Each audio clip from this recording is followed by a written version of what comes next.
না, আমার টিম সিলেকশনের বিষয়টা নিয়ে আমরা বেশ অনেক আগে থেকেই আমাদের টিম সিলেক্টর এবং কোচ আমরা সবাই মিলে ডিসকাস করছিলাম। শুধুমাত্র জিম্বাবুয়ে সিরিজ থেকে যে শুরু হয়েছিল তা না। এর আগে থেকে আমাদের কনভারসেশন সবার মধ্যে একটা চলতো। সো আমরা কোন কম্বিনেশনে যাব। সো ইনপুট যদি বলেন আমরা সবাই মিলে ডিসিশন নিয়েছি এবং প্রত্যেকটা মিটিংয়ে আমি ছিলাম, কোচ ছিলেন, পাশাপাশি ৩ টা সিলেক্টর তো ছিলেন। সো আমাদের সবার সম্মিলিত ডিসিশন এটা।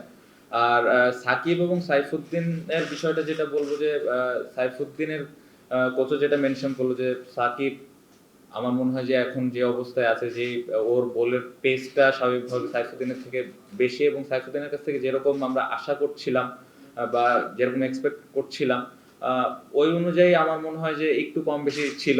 টোটাল যদি আমি বলতে চাই, আমি পুরো ডিটেলে বলতে চাই না, বাট দুজনই খুব ক্লোজ ছিল। সো আমাদের কাছে সাইফুদ্দিনের বিষয়টা থেকে সাকিবের ওপর একটু কনফিডেন্টটা বেশি মনে হয়েছে ওভারঅল প্যাকেজ যদি আমরা চিন্তা করি এবং ওখানকার কন্ডিশন সবকিছু মিলে আমাদের কাছে মনে হচ্ছে যে সাকিব বেটার অপশন হবে।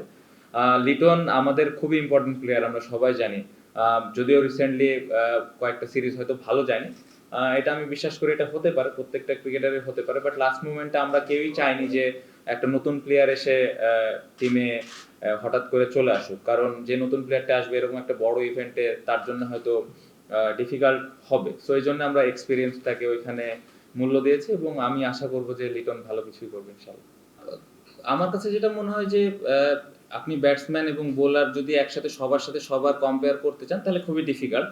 যে জিনিসটা হয়েছে যে সাইফুদ্দিন সাকিব দুজনই খুবই ক্লোজ ছিল, আমরা কাকে নিব আমরা লাস্ট মোমেন্টে ডিসিশন নিয়েছি এবং দুইজনই খুব কাছাকাছি ছিল, দুইজনই সমান পরিমাণ ম্যাচ খেলেছে। জিনিসটা এমন না যে ৮ উইকেট নিয়েছে বা কেউ উইকেট নেয়নি, ওই চিন্তা করে আমরা সাকিব বা সাইফুদ্দিন একজনকে বাদ দেওয়া হয়েছে, একজনকে নেওয়া হয়েছে। জিনিসটা হলো ওভারঅল টিমের কি প্রয়োজন, টিমের জন্য থাকে না একটা বিশ্বাসের ব্যাপারটা, কার উপর একটু কনফিডেন্স বেশি ছিল কার উপর হয়তো কম ছিল, জিনিসটা এরকম ছিল। এবং আমাদের কাছে সবার কাছে মনে হচ্ছে যে সাকিব টিমের জন্য বেটার কিছু ডেলিভারি করতে পারবে আমাদের টিম কম্বিনেশন অনুযায়ী। আর লিটন এবং আমার কথা যেটা বললেন যে এটা অনেকে মনে করতে পারে এক্সকিউজ হতে পারে, বাট এই সিরিজটা যে সিরিজটা আমরা খেললাম আমার মনে হয় না খুব ভালো উইকেট আমরা খেলেছি ইভেন চিটাগংয়ে, এবং ২-৩টা ম্যাচ আমরা বৃষ্টির কারণে কিন্তু অন অ্যান্ড অফ ব্যাটিং করা লাগছে। সো হ্যাঁ, অবশ্যই আমরা রানে থাকলে টিমের জন্য অবশ্যই বাড়তি একটা সুবিধা এবং আমাদের উচিত রান করা প্রতিদিন।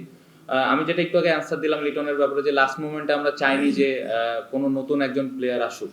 সো আমরা যেই ভুলটা হয়তো অতীতে হয়তো করেছি, বাট আমরা চেয়েছিলাম যে যেই টিমটা আমাদের থাকবে এই টিমটাকে নিয়ে আমরা ওয়ার্ল্ড কাপে যাব এবং ওই বিশ্বাসটা যেন সবার থাকে এবং সবার যেন ক্লিয়ার মাইন্ড থাকে। সো আমার টিমে সবাই ক্লিয়ার মাইন্ড আছে, সবার সবার রোলটা ক্লিয়ার আছে।